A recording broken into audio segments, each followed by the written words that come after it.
I walk across the African savanna under a hard midday sun, the tall grass moving slowly with the dry wind, my boots pressing dust into cracked earth, while distant acacia trees stand still against the horizon. I scan the land as part of my routine, calm and alert, when the silence breaks with a sharp movement ahead that doesn't belong to the rhythm of the savanna. I stop and focus, narrowing my vision, and that is when I see a giraffe calf standing alone in the open grassland, its long legs trembling and its neck stiff with fear. The giraffe calf is very young, small for its species, with a light tan coat marked by uneven brown patches, its body thin and visibly exhausted, its ears pulled back tight against its head. Around the giraffe calf, several adult hyenas circle slowly, their bodies low, ribs visible under dusty fur, jaws slightly open as they move in a loose ring that closes. Little by little, the hyena's eyes remain fixed on the giraffe calf, their movements calculated and patient, their hunger obvious in the way they pace and stop, waiting for weakness. The giraffe calf attempts to step forward but nearly collapses, its legs buckling for a brief moment before it struggles to stay upright, breathing fast and shallow. I remain at a distance, fully aware that any sudden move could trigger an attack, my heart beating hard as I realize the giraffe calf has no adult nearby to protect it.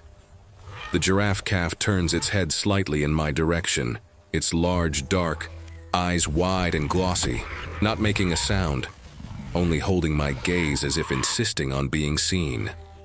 The hyenas tighten their circle, shortening the distance between themselves and the giraffe calf, dust rising from the ground with each slow step. I understand in that moment that time is against the giraffe calf and that if nothing changes, the savanna will decide its fate very soon. I stay hidden behind a slight rise in the terrain, my body low among the dry grass, watching as the situation around the giraffe calf grows worse with every second. The hyenas do not rush, because they do not need to, and their patience makes the danger heavier than any sudden attack. The giraffe calf shifts its weight again, its legs shaking harder now, dust clinging to its thin knees as exhaustion starts to overpower fear. One of the adult hyenas steps closer than the others, lowering its head and snapping its jaws once, testing the giraffe calf's reaction. The giraffe calf recoils, its neck jerking back awkwardly, balance nearly lost as it struggles to stay standing on legs that are no longer steady. I scan the horizon quickly, searching for any sign of an adult giraffe, but the savanna remains wide and empty, offering no help. The sun continues to burn overhead, heat pressing down on everything, draining strength from the giraffe calf and shortening the time it can resist. Another hyena moves in from the opposite side, tightening the circle further, leaving the giraffe calf with almost no space to move. I feel the weight of my own limitations, knowing I am alone, on foot, without equipment to scare off multiple predators at once. The giraffe calf attempts to take another step, but its legs cross awkwardly, forcing it to stop and sway, breath coming even faster now. The hyenas sense this weakness immediately, their pacing becoming more confident, their bodies angling inward with growing certainty. I realize that hesitation is no longer an option, because the longer I wait, the closer the giraffe calf comes to collapsing completely. The savanna stays silent except for movement and dust, as if holding its breath, waiting to see whether I act or allow the danger to finish closing in. I step out from behind the rise in the terrain, making my presence visible in the open savanna, knowing that hesitation now guarantees the giraffe calf's death.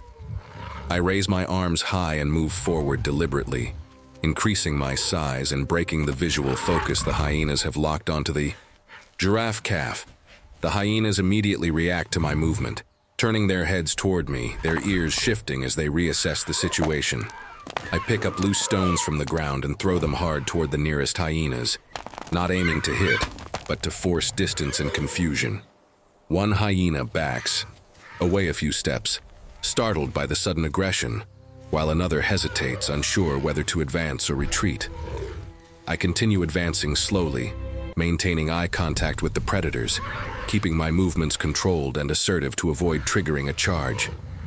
The giraffe calf remains standing, behind me now, still trembling, but no longer the closest target in the predator's line of sight. I activate a handheld emergency flare from my pack, producing a bright burst of light and smoke that cuts sharply against the muted savanna colors. The sudden flare overwhelms the hyena's confidence, forcing them to retreat several meters, their formation breaking apart. I position myself between the giraffe calf and the hyenas, feet planted wide, arms out, making it clear that the space is no longer unguarded. The giraffe calf attempts to move again, this time managing a small but steady step, away from the predators. I keep the flare active, scanning all sides, ensuring no hyena attempts to circle back toward the weakened calf. For the first time since I arrived, the immediate threat loosens, and the giraffe calf gains a fragile window to survive. The flare begins to weaken in my hand, its light flickering slightly, reminding me that this protection is temporary and fragile. The hyenas notice the change immediately, lifting their heads and stepping forward again, testing whether my advantage is fading. The giraffe calf stumbles suddenly, its front legs bending too far as its body drops dangerously close to the ground. For a brief second, the giraffe calf is one failed movement away from collapsing completely, its neck lowering as strength drains fast. One adult hyena breaks from the group and lunges forward, closing the distance with explosive speed. I react without thinking, stepping directly into the path of the charge, swinging the flare low and wide to block the advance. The flare flashes bright again as I move it, smoke pouring thickly into the hyena's face, stopping it just meters away. The giraffe calf struggles, desperately to straighten its legs, hooves scraping against dry soil as it fights gravity.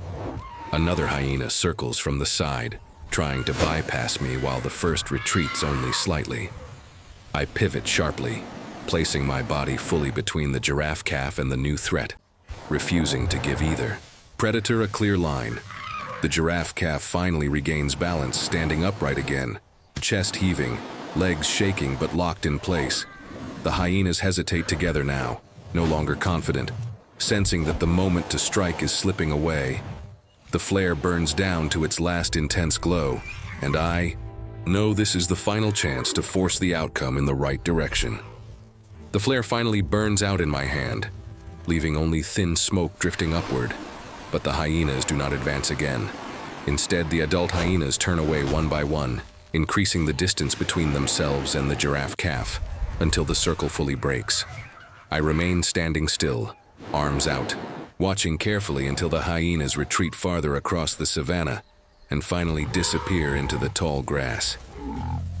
The giraffe calf stays upright beside me, its breathing still fast but no longer panicked, its legs holding firm for the first time. In the distance, movement appears on the horizon, and I spot an adult giraffe approaching, tall and unmistakable against the sky.